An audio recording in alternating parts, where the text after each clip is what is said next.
Hey everybody, it's the Super Astute here, and today I thought I would do a video on low speed maneuvering.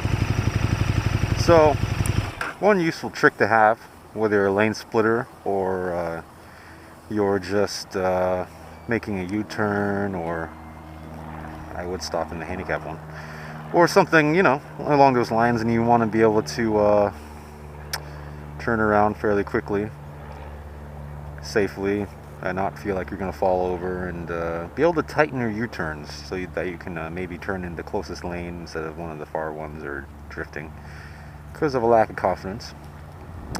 I'm still learning high-speed stuff, but low-skill stuff is something that's relatively easy to me. First thing to explain would be the best way to do high-speed, or low-speed stuff rather, low-speed maneuvering, is by using the friction zone of your bike. You don't want to use the throttle for really low speed stuff. Obviously, I'm talking like, sub 25 miles an hour. You don't want to use the gas because it's too jerky, too unpredictable. What you want to do is you want to use the friction zone of your bike. What is the friction zone? Well, the friction zone is when your clutch engages and you start to get power to the wheel.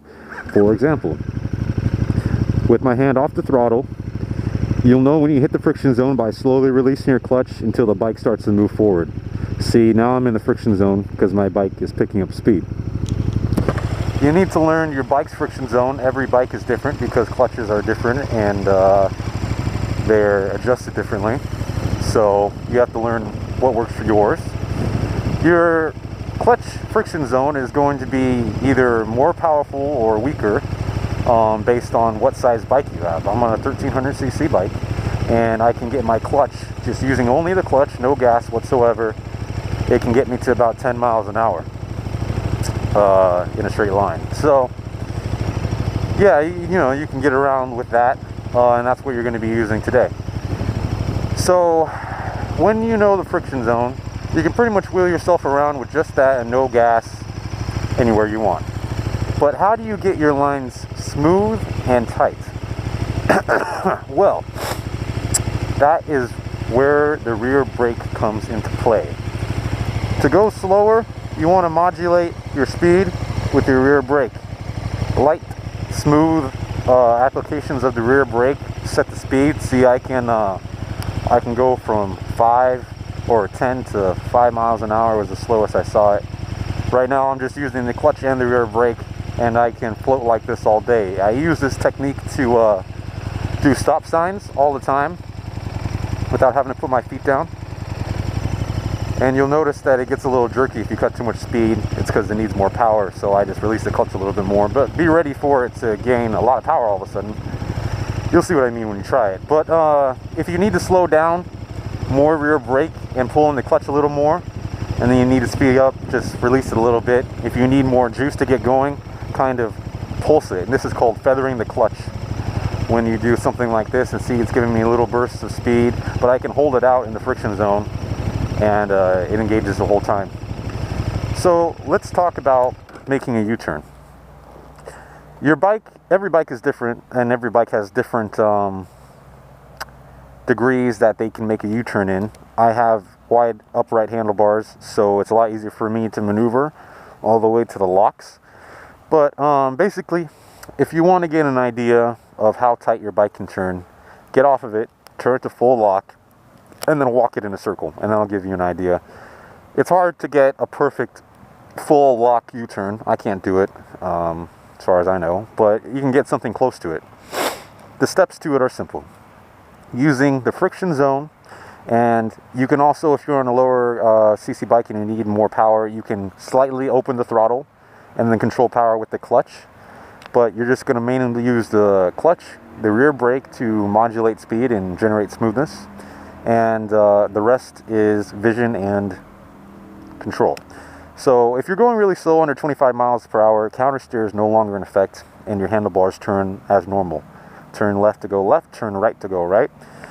And the most important thing when U-turning is look where you want to go. I was watching a video about how the cops do it, the police motorcyclists, and one tip I heard that I haven't heard before is turn your head so that your chin is touching your shoulder. Your head should be that much turned when you're making a U-turn. You should be looking where you want to go. So let's demonstrate. So from the friction zone, you want to turn it to full lock, turn your head, and then cover the rear brake. And see, I made a pretty tight U-turn there. I was right about there. Let's show you how tight you can get it for demonstration purposes. And if you feel like you're falling, just give it more clutch and the speed will catch you. But you need to trust your bike. It's not going to tip over. So starting from this line, full lock, and then modulate the speed. So let's see. I wonder how tight that was.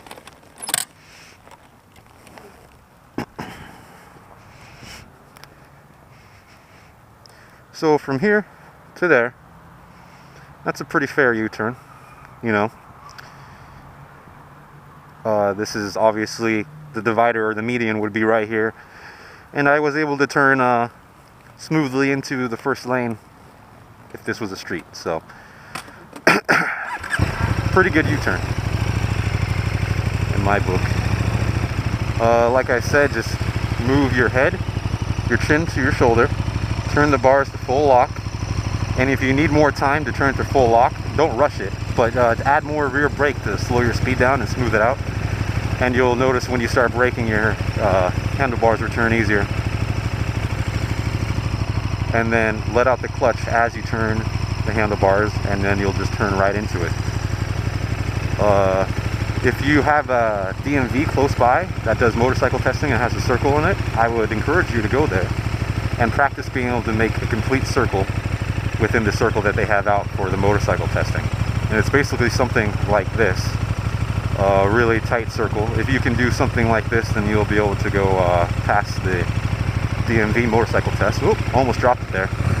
Be ready to stab your foot down and catch the bike if you start to tip over. You will start to tip over, or feel like it, if you're learning this and you're not doing it right. For me right there, I shed too much speed, and I'm not looking where I'm supposed to be going. I'm looking too far ahead to see how I was making my circle go wider. Try not to lean into it. I just do it naturally. It's not hurting me right now, but it's easier if you're upright. If you start leaning, then you're gonna have to go faster to keep it upright. But you can kind of see the idea. Like, look, there's a bunch of crap in the road. This is where something like this would be effective, or some crap like that, you know. And it's a lot of fun too to master low speed maneuvering of your bike. I gotta say, I use it a lot more than I ever noticed.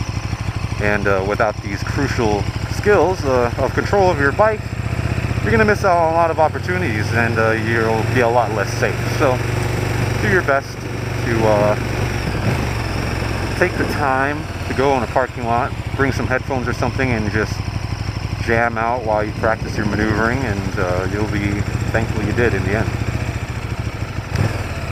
Alright. Oh yeah, one last thing.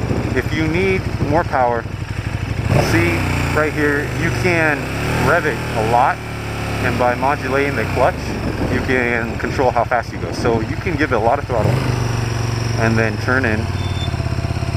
And this is what I would do if I was like on a 600 or something. And then use the clutch to modulate how much power goes to the wheel. Like right now I'm a little bit below the full friction zone because I'm giving a lot of gas. If I let out more, it picks up speed and makes my circle too wide. So you got to make sure to stay at a low speed. It's easier if you're a lower speed. You can get the same radius at a higher speed, but I'm assuming you're a beginner, so start out slow. Bring a buddy with you just in case your bike collapses on you, especially if you have a heavier bike. Just in case your bike collapses on you and you're not pinned underneath, or tell someone where you're going. And I would say have frame sliders if you're really worried about dropping the bike, because then your frame sliders will just make sure it stays off the ground, doesn't scratch it up. But really, you can learn this stuff without dropping your bike. It's not that hard. Just remember, stay in the friction zone, and the rear brake is crucial. It is crucial. I cannot stress that enough. You cannot get the slow, smooth, low speed without the rear brake. And the rear brake is really what allows you to tighten your lines while you are doing the circle. So thanks for watching. If you have any more questions, comments, and I will get back to you. I watch all the comments. And yeah, let me know if you need to know anything else. I can get my opinion.